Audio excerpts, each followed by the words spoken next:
There is something quietly devastating about waking up in the morning with a heart full of pain and a soul too tired to care.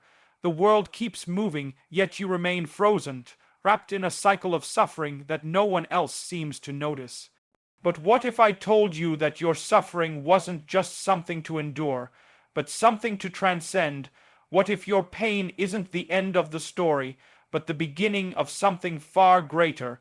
We are not called to simply survive.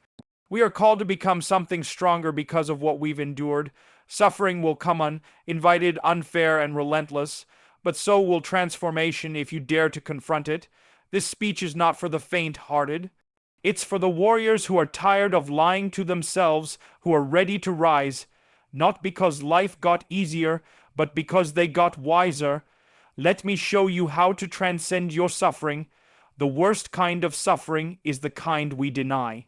The pain you bury doesn't disappear, it metastasizes. It seeps into your relationships, your work, and your self-worth. When you refuse to speak your truth begins to speak through your destruction. That's why the first step toward transcending suffering is to look it in the eye and name it. Say, this is what hurts. This is what I lost. This is what I carry. When you acknowledge your pain, you reclaim control over it. It no longer drags you unconsciously through life. It becomes conscious, and once it is conscious, it becomes changeable. This doesn't mean wallowing in misery. It means confronting it with honesty, responsibility, and discipline. Suppression is not strength. Strength is telling the truth even when your voice trembles. No one chooses their tragedy, but everyone chooses their response. You may not be at fault for what happened to you, but you are still responsible for what you become because of it. The path to transcendence is built not on blame, but on voluntary responsibility. The moment you decide, I will carry this burden willingly, you turn suffering from a weight into a weapon of growth. This doesn't mean just carrying your own pain. It means deciding to become the kind of person who can carry more than their share. That's where meaning is born, not in comfort, but in carrying something heavy and realizing you are capable of withstanding it. The world breaks everyone, but some are stronger in the broken places because they chose to be. Suffering often feels like chaos, a storm of unpredictability and emotional turmoil, but chaos can be shaped into order. You don't need to conquer the entire world in a day. Start by making your bed, clean your room, write down what you fear most, organize one small piece of the disorder around you. Every tiny act of order is a symbolic declaration. I refuse to be ruled by this chaos anymore. This is not a metaphor, it is literal and transformational. When you turn the chaos outside into order, you begin to stabilize the chaos within. This process is slow, it is humiliating at times, but it is necessary. When you voluntarily place yourself in a state of discipline, you prepare your nervous system to face even greater storms, and eventually what once broke you becomes what built you. Once you've faced your pain, taken responsibility, and established order, the question becomes, what now? The answer is both terrifying and liberating. Aim at something higher, not just success, not just happiness. Aim at the highest good you can conceive, and structure your life around it. That goal should be so meaningful that it justifies the suffering it takes to reach it. This is the great paradox. The more responsibility you take, the more meaning you find. The more you aim upward, the less your suffering controls you, because now your pain has a purpose. Your actions are not random. They are part of a climb towards something sacred. Not perfection, but growth, evolution, redemption, and every day that you move toward that ideal, no matter how slowly, you begin to transcend the pain that once paralyzed you. To transcend suffering is not to eliminate it. That's a fool's pursuit. The human condition is defined by struggle, by loss, by uncertainty. But what defines you is how you respond to it. Do you retreat? Do you blame the world and spiral into bitterness? Or do you rise, slowly, painfully, but steadily, becoming a person forged by fire, not consumed by it? The truth is, suffering is an invitation. A terrible, sacred invitation to become more than you are. You can accept it or reject it, but you cannot avoid it. If you reject it, it festers. If you accept it, it transforms you. Life is not about escaping the darkness. It is about becoming the kind of person who can walk through it with their head held high and eyes wide open. You have the power right now to turn your pain into wisdom, your wounds into weapons, and your suffering into meaning. But it will cost you comfort. It will cost you blame. It will cost you your old self. And in return, you will gain something that no one can take away, a sense of purpose deep enough to carry you through any storm. So rise, not because you are unbroken, but because you are willing to rebuild. Rise, not because the pain is gone, but because you are choosing to grow stronger than it. You were not born to be a prisoner of suffering. You were born to transcend it. Thank you for taking the time to listen to this message. If it stirred something in you, share it. If it challenged you, reflect on it. And if it gave you strength, then carry that strength forward. Remember, your suffering does not define you. Your response to it does. You are capable of transforming your pain into purpose, one honest step at a time. Until next time, stand tall, aim high, and never stop rising.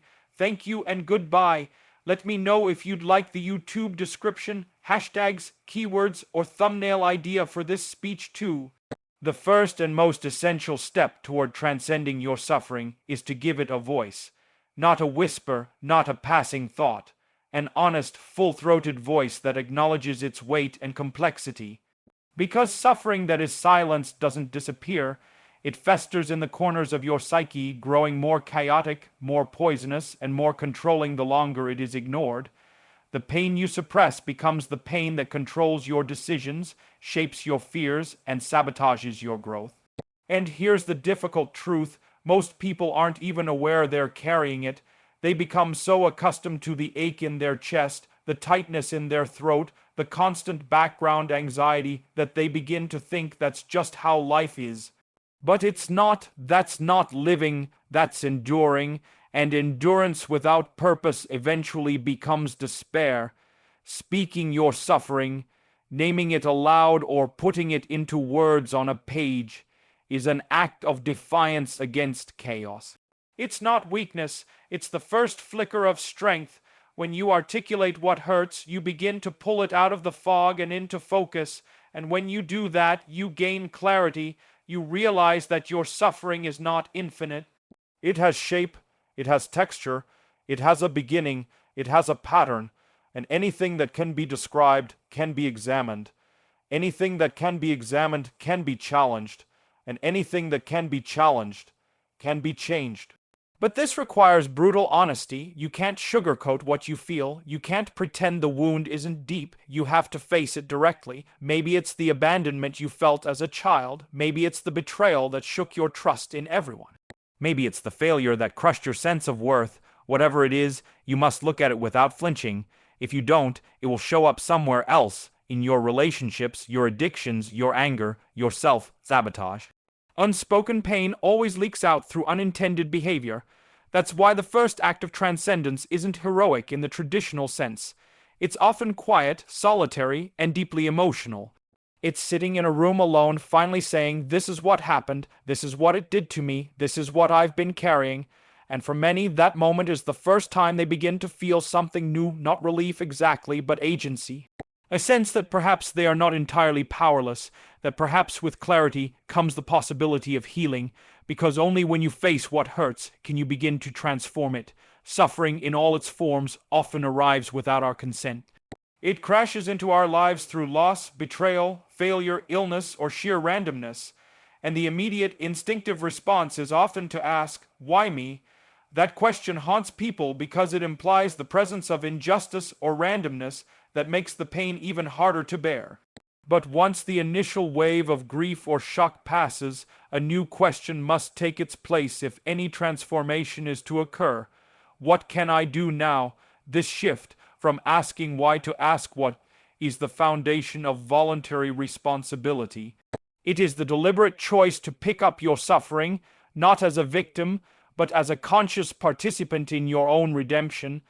There is an immense difference between passive endurance and active responsibility. One lets the pain shape you without your input. The other allows you to shape yourself in the presence of pain.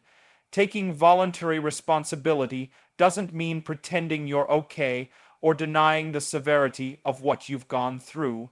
It means deciding that no matter how heavy your burden is, you will carry it on purpose. You choose to stand up under its weight, not because life is fair or kind, but because you are determined to grow stronger than what happened to you. That kind of posture transforms suffering into meaning. The world will always offer you reasons to fold, to become bitter, resentful, or paralyzed by self-pity, and many do. They retreat into blame and cynicism, convinced that because they were wounded, they have the right to stay broken. But here's the harsh truth. Your wounds are not your fault, but healing is your responsibility. No one else can walk that road for you. No one else can dig deep into the trenches of your heart and choose discipline over despair. That's your work, and it is sacred work. When you take responsibility, you begin to see suffering differently. It's no longer just a source of pain, it becomes a source of power, because every time you stand up and say, "I will bear this," you strengthen your character. Every time you move forward despite the weight on your back, you build spiritual muscle, and eventually you become someone who can not only carry your own burden, but help carry others as well. That's where deep meaning is found, in shouldering something voluntarily, and discovering you are far more capable than you ever imagined. The world doesn't need more people who avoid suffering. It needs more people who are strong enough to transform it through conscious choice and courageous responsibility. When life spirals into suffering, the world can feel like pure chaos. Your mind becomes cluttered, your emotions volatile, and your days directionless. In this state, even the simplest tasks feel insurmountable, and you begin to believe that no action is worth taking. But here's the paradox. The smaller and more overwhelmed you feel, the more important it is to act. Not in grand, sweeping gestures, but in quiet, focused movements that restore a sense of order. You don't need to conquer your suffering all at once. You need to begin, right where you are, with what you can control, no matter how small it may seem. Start by organizing your physical space. It may sound trivial, even insulting to someone buried in existential despair, but there is immense symbolic power in creating order in your surroundings. Cleaning your room, making your bed, washing the dishes. These aren't just chores. They're declarations of intent. They're a way of telling yourself, I still matter, my environment matters, my life is not beyond repair. When you tidy up a chaotic space, you're not just moving objects, you're training your psyche to handle disorder with structure, intention, and effort. When your external world begins to reflect a sense of clarity, your internal world starts to follow. This isn't magic, it's neurobiology. The brain responds to patterns, systems, and structure. When you choose to impose order on the little things, your mind regains a foothold in reality. You begin to see that your actions do have impact, that you are not completely powerless. This sense of control, however limited at first, builds momentum, and momentum is everything when you're trying to escape despair. The key is to avoid waiting for motivation or perfection. Action creates motivation, not the other way around. Begin with one small, clear task, then another. Gradually, you'll build the capacity to face larger problems, both in your environment and in your soul. And in doing so, you'll discover a crucial truth. You can coexist with suffering without being consumed by it. You can act in spite of it. You can even shape it into something purposeful, but only if you dare to bring structure to your chaos. Order, no matter how small, is the seed of transformation. It grounds you in reality and prepares you to meet your suffering, not with panic, but with precision and purpose. Once you've begun to face your suffering, accepted responsibility for it, and started bringing order to the chaos around and within you, the question naturally arises, what now? What do you aim at once you're no longer drowning in pain, but still far from peace? This is the most demanding step of all, because now you are asked not just to endure or to survive, but to grow. to direct your energy, your effort, your entire being towards something greater than yourself, to aim at the highest good you can conceive and begin walking toward it, not tomorrow, not when you feel ready, but now. This is not merely about setting goals or having ambitions. It's something deeper, more spiritual. It is about choosing to pursue what is meaningful, not what is expedient, what is difficult but transformative, rather than what is comfortable and distracting. You must look honestly at your life and ask, what would make the suffering worth it? What ideal, what purpose, what vision of a better self or a better world would make this pain bearable, maybe even valuable? The answer won't be easy, it won't come quickly, but if you search with sincerity, something inside you will answer. And when it does, you must commit to it fully. Aiming at the highest good doesn't mean becoming perfect. It means becoming intentional. It means refusing to drift through life numb, reactive, or self-absorbed. Instead, you orient your being towards something worth sacrificing for.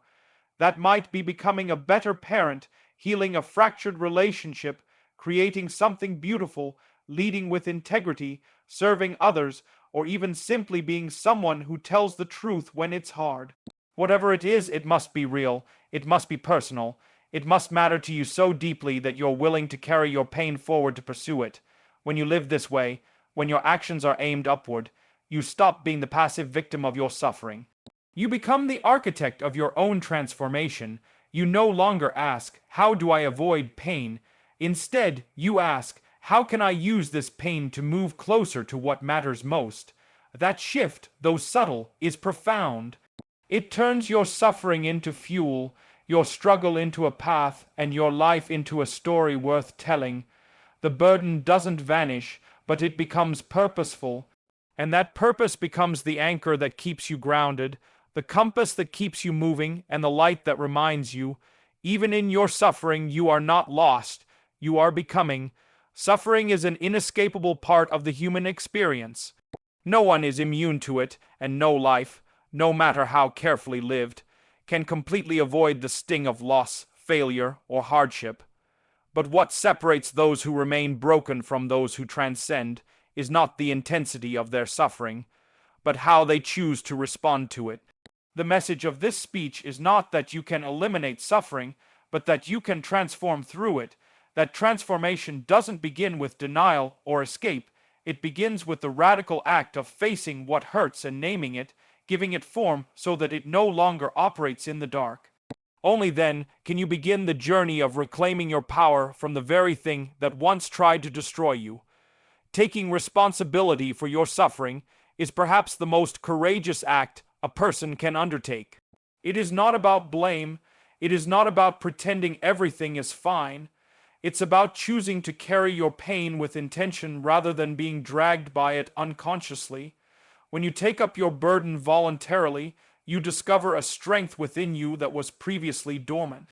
You learn that you are capable of far more than you thought, not in spite of your suffering, but because of how you carry it. Responsibility gives shape to your pain and direction to your recovery. It's the bridge between despair and meaning, between being broken and being built. But intention is nothing without action. That's why order is so crucial. In a world that often feels disordered and unstable, your ability to bring structure to your surroundings and your habits is not a minor detail. It is a lifeline. It trains your mind to believe in progress again, to believe that chaos can be managed, that even in a storm you can take a single step forward, and with each small act of order you create the internal space needed to aim higher. The transformation is not instant, but it is real. You slowly build the capacity to hold more, to withstand more, and to contribute more, not just to your own healing, but to the lives of others as well. And ultimately, to transcend your suffering is to reorient your life towards something greater than pain itself. It is to aim at a purpose that justifies the struggle, that makes the weight of existence bearable, even noble. You stop asking how to escape suffering and start asking how to use it as a tool for growth, depth, and contribution. In doing so, you rise, not by eliminating the burden, but by becoming the kind of person who can carry it with honor. That is where meaning is born, That is where transcendence begins, and it is a path open to you right now, if only you are willing to walk it. Thank you for taking the time to engage with this message. If these words helped you see your suffering in a new light, even for a moment, then this effort was worth it. This speech is not just content, it's a call to action, a quiet reminder that you are stronger than you think, and that your pain can become the foundation of something far greater if you face it with honesty and courage. As you prepare to share this with the world, remember, someone out there is searching for exactly this message right now. Your decision to upload it might be the very spark someone needs to keep going, to reflect, or to rise again. So share it boldly, knowing that your voice matters and that you're contributing to something meaningful. Thank you for being part of this journey, whether you're creating, sharing, or simply listening. Every small effort to speak truth and bring light into the darkness adds to the collective strength of us all. We rise together through each other's stories, courage, and resilience. Until next time, stay grounded, stay intentional, and above all, stay brave. Thank you and goodbye.